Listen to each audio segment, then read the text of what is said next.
Morning childrens. Good morning sir. నా పేరు Sunil, MPPS school BC Jetpali. నేను ఈరోజు క్లాసు 5th క్లాసు బెన్నాల్ టాపిక్ చెప్పబోతున్నాను. 5th class.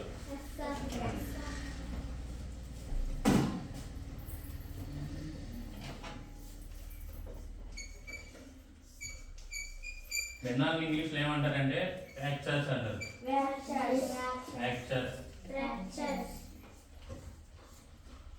అసలు బెన్నాల్ మనం ఎందుకు వాడతామంటే ఇప్పుడు కొట్టు దగ్గరికి వెళ్ళాం, ఒక కుటుంబంలో 2 ఉన్నారు, ఒక అమ్మాయి ఒక అబ్బాయి. వాళ్ళ అమ్మ ఒక 5 రూపాయలు ఇచ్చింది బిస్కెట్ ప్యాకెట్ కొనుక్కోమని. బిస్కెట్ ప్యాకెట్లు ఎన్ని ఉంటాయి? బిస్కెట్లు 5 రూపాయల బిస్కెట్ ప్యాకెట్లో 5 ఉంటాయి. ఓకేనా? ఇంకో 1 2 3 4 5 బిస్కెట్స్ ఉంటాయి. 2 వెళ్ళారు షాప్ దగ్గరికి. షాప్ దగ్గరికి 2 వెళ్ళారు. 2 వెళ్ళినప్పుడు ఇప్పుడు ఎలా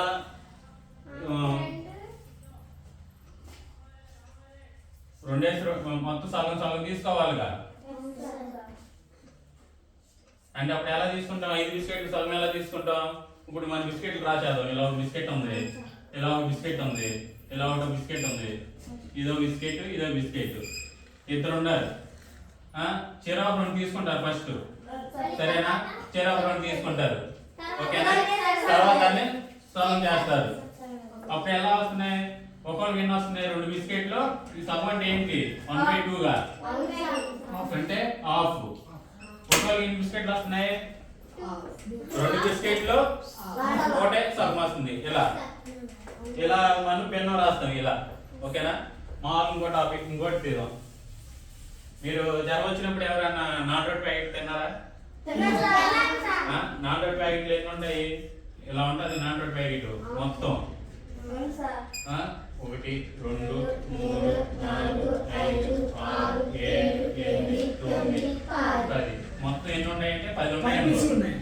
10 పీసులు ఉంటాయి ఒక ప్యాకెట్ లో. 10 పీసులు ఉంటాయి. ఇప్పుడు ఇవే ఎన్ని ప్యాకెట్లే? ఇందులో నువ్వు 3 పీసులు తిన్నావు. ఈ 3 పీసులు తిన్నావుగా. మొత్తం ఎన్ని పీసులు ఉన్నాయి? 10. మొత్తం ఇందులో ఎన్ని పీసులు ఉన్నాయి? 10 ఉన్నాయి. ఏం తిన్నా? 3 తిన్నా. ఇప్పుడు నువ్వు తిన్నది పెన్ను రాయాలంటే ఎలా రాద్దాం? 3/10 రాద్దాం. మొత్తం ఉండే రాయాలి. సరేనా? దీన్ని ఏమంటారు? పైన ఉండదాన్ని లవం అంటారు, కింద ఉండదాన్ని హారం అంటారు. దీన్ని ఏమంటారంటే లవం, దీన్ని హారం. దీన్ని ఏమంటే ఇంగ్లీష్ లో ఏమంటారంటే డినామినేటర్ అంటారు, దీన్ని ఏమో డినామినేటర్ అంటారు. ఓకేనా? దీన్ని ఏమంటారు? లవం అంటారు, దీన్ని హారం అంటారు. కింద ఫస్ట్ ఇంగ్లీష్ లో చెప్పాలంటే లవాన్ని ఏమంటారంటే న్యూమినేటర్, దీన్ని డినామినేటర్. సరేనా? ఇప్పుడు భిన్నం అనేది ఇలా రాస్తాం. ఇప్పుడు మొత్తంలో నువ్వు ఎన్ని తిన్నావో అని రాయడం అంటే ఇలా రాయాలి. ఇంకెన్ని మిగిలి ఉంటాయి? 7 ఉంటాయి. 7 ఉంటాయి. 7 ఉంటాయి. దాన్ని భిన్నం ఎలా రాస్తాం? 7/10 మొత్తం ఉండే రాయాలి. ఓకేనా? మీరు మామూలుగా బడి అయిపోయిన తర్వాత బయట కూర్చున్నప్పుడు ఆడుతూ ఉంటారు. అష్టజమ్మ ఆడతాం వచ్చా? అష్టజమ్మ మామూలుగా అష్టజమ్మ ఎలా గీతారు? ఫస్ట్ ఎలా ఉంటుంది అష్టజమ్మ గీయడం? 1 2 3 4 5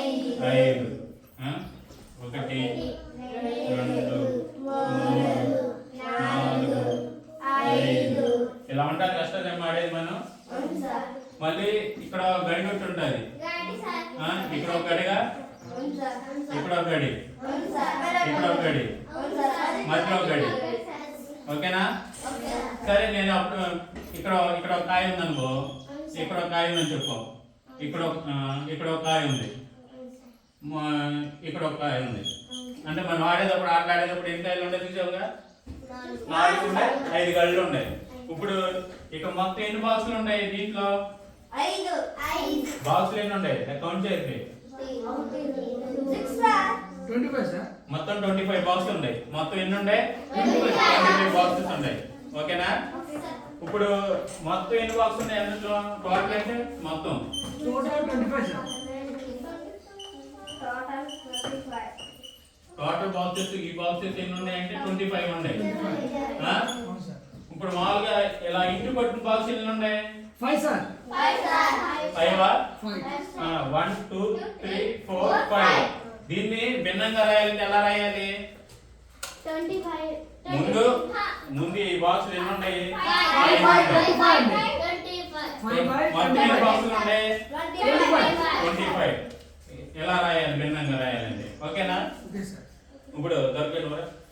ఇప్పుడు ఈ బాక్స్ ఎన్ని ఉన్నాయో చెప్పు. ఆ, 4 చెప్పు. దీన్ని భిన్నంగా విన్నాను ఇక్కడికి వచ్చాడు. దీన్ని భిన్నంగా రాయాలంటే ఎన్ని బాక్సులు ఉన్నాయి? లెక్క ఎక్కడికి? 4 బాక్సెస్ అంటే ఈ 4 ఉన్నాయి. బై ఎంత వేయాలి? 25. అంటే ఈ బాక్స్ భిన్నం ఎంత? 25. 4/25. ఓకేనా? సరే ఇదిగో. ఇప్పుడు ఖాళీగా ఉన్న బాక్సులు ఎన్ని ఉన్నాయి? ఖాళీగా ఉన్నాయి. ఖాళీగా ఉన్నాయి. 5, 1 2 3 4 5 6 7 8 9 10 11 12 13 14 15 16. మొత్తం ఎన్ని ఉంటాయి? 16. ఇలా ఖాళీగా ఉన్న బాక్సులు ఎన్ని ఉంటాయి? 16 ఉన్నాయి. అంటే 20/25 మొత్తం బాక్సులు.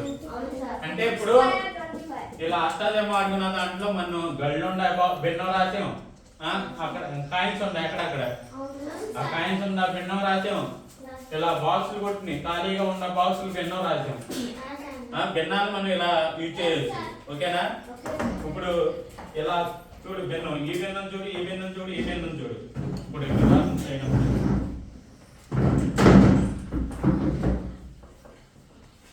5/25. తర్వాత 4/25.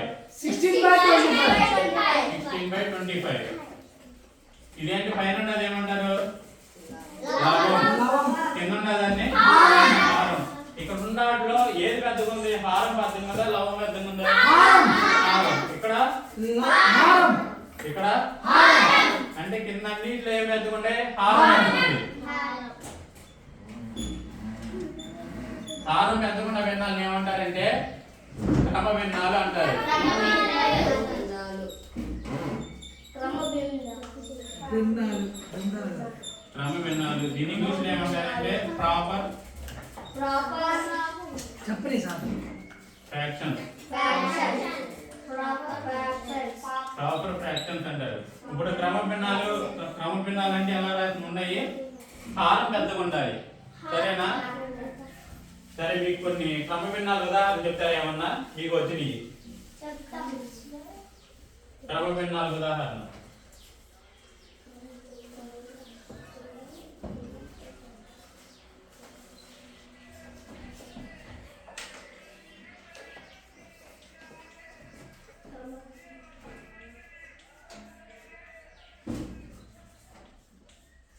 క్రమ భిన్నాలు అంటే ఏమంటే హారం పెద్దగా ఉండాలి.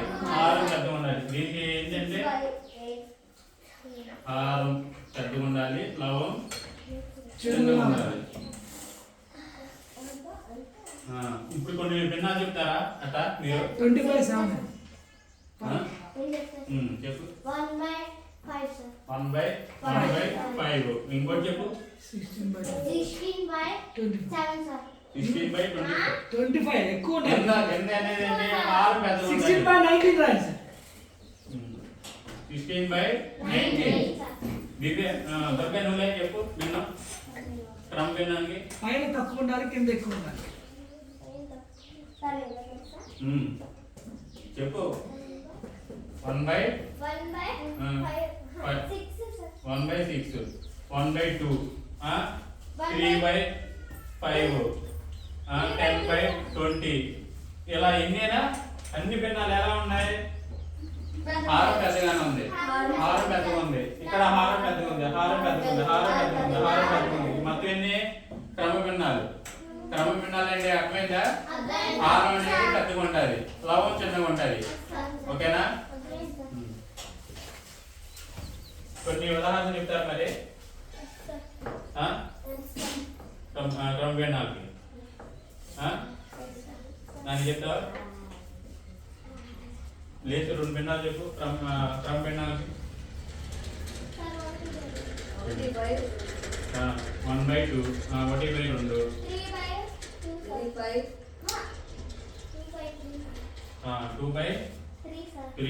నువ్వు చెప్పరా ఒకటే. 25. క్రమ భిన్నాలు అంటే ఏముండాలి? కింద పెద్దగా ఉండాలి, హారం పెద్దగా ఉండాలి. హారం పెద్దగా ఉండే భిన్నం ఏం చెప్పు?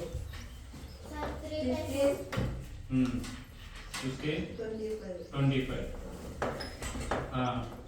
కూర్చో, నువ్వు చెప్పు. 3/4.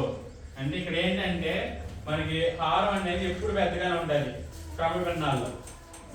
లవం అనేది హారం కంటే చిన్నగా ఉండాలి. సరేనా? ఓకేనా? క్రమ భిన్నాలు అంటే అర్థమైందిగా? ఇప్పుడు క్రమ భిన్నాల తర్వాత అపక్రమ భిన్నం గురించి చెప్తాం.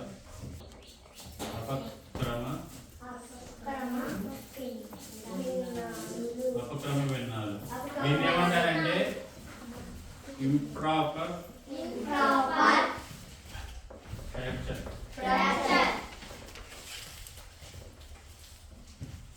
ఇప్పుడు క్రమ భిన్నం అంటే ఏంటి? హారం పెద్దగా ఉంది. అపక్రమ భిన్నాల్లో హారం చిన్నగా ఉంటుంది, లవం పెద్దగా ఉంటుంది. ఇప్పుడు హారం ఇది చిన్నగా ఉంటుందంటే లవం. ఓకేనా? ఇప్పుడు లవం పైన ఉండాలి, పెద్దగా ఉండాలి. క్రమ భిన్నాలకు ఉదాహరణ చెప్పండి. క్రమ భిన్నాలకు ఉదాహరణ చెప్పండి అపక్రమ భిన్నాలకి. ఇప్పుడు అపక్రమ భిన్నాలు నేను ఒకటి చెప్తున్నాను చూడు. 4/3. అలా కొన్ని ఉదాహరణలు చెప్పండి. 5/2. ఏదైనా రాయొచ్చు. ఓకే. ఇంకా 25/16. ఇలా అంటే ఇక్కడ ఏముంది? లవం అనేది పెద్దగా ఉంది.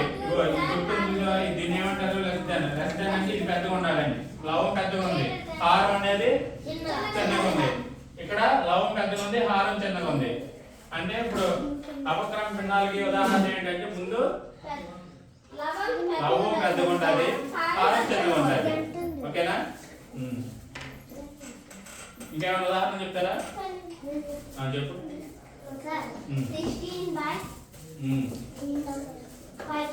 5. ఇంకా 8. అంటే ఇప్పుడు ఏంటి మీకు అర్థమైంది? క్రమ భిన్నాలకి అపక్రమ భిన్నాలకి. సరేనా? ఇప్పుడు నేను ఒక భిన్నం ఇస్తాను. క్రమ భిన్నమా అపక్రమ భిన్నమా చెప్పండి.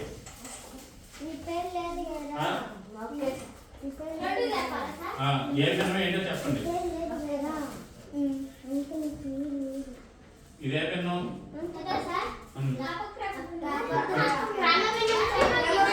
ఇది క్రమ భిన్నం.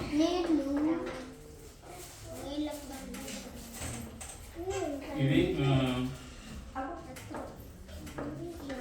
ఇదేం భిన్నం?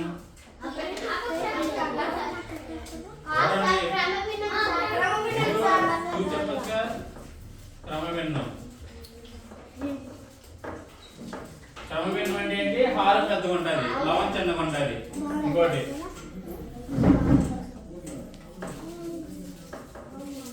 ఇదే భిన్నం. అపక్రమ భిన్నం.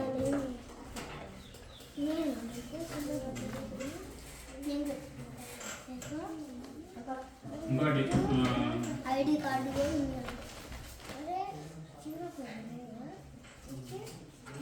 ఇదే భిన్నం.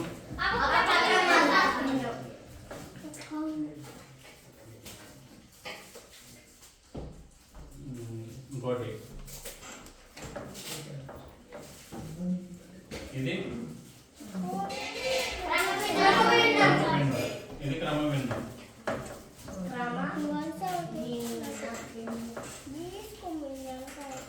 అర్థమైందా? అపక్రమ భిన్నం అంటే ఏంటి, క్రమ భిన్నం అంటే ఏంటి? సరే, రేపు మన క్లాస్ లో మిశ్రమ భిన్నం గురించి కూడా చెప్తాము. మిశ్రమ భిన్నం అంటే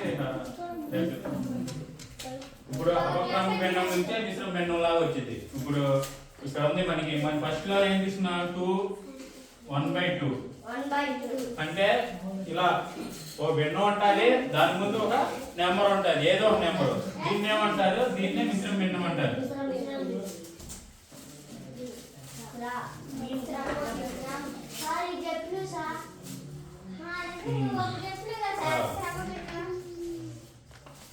ఓకే సార్.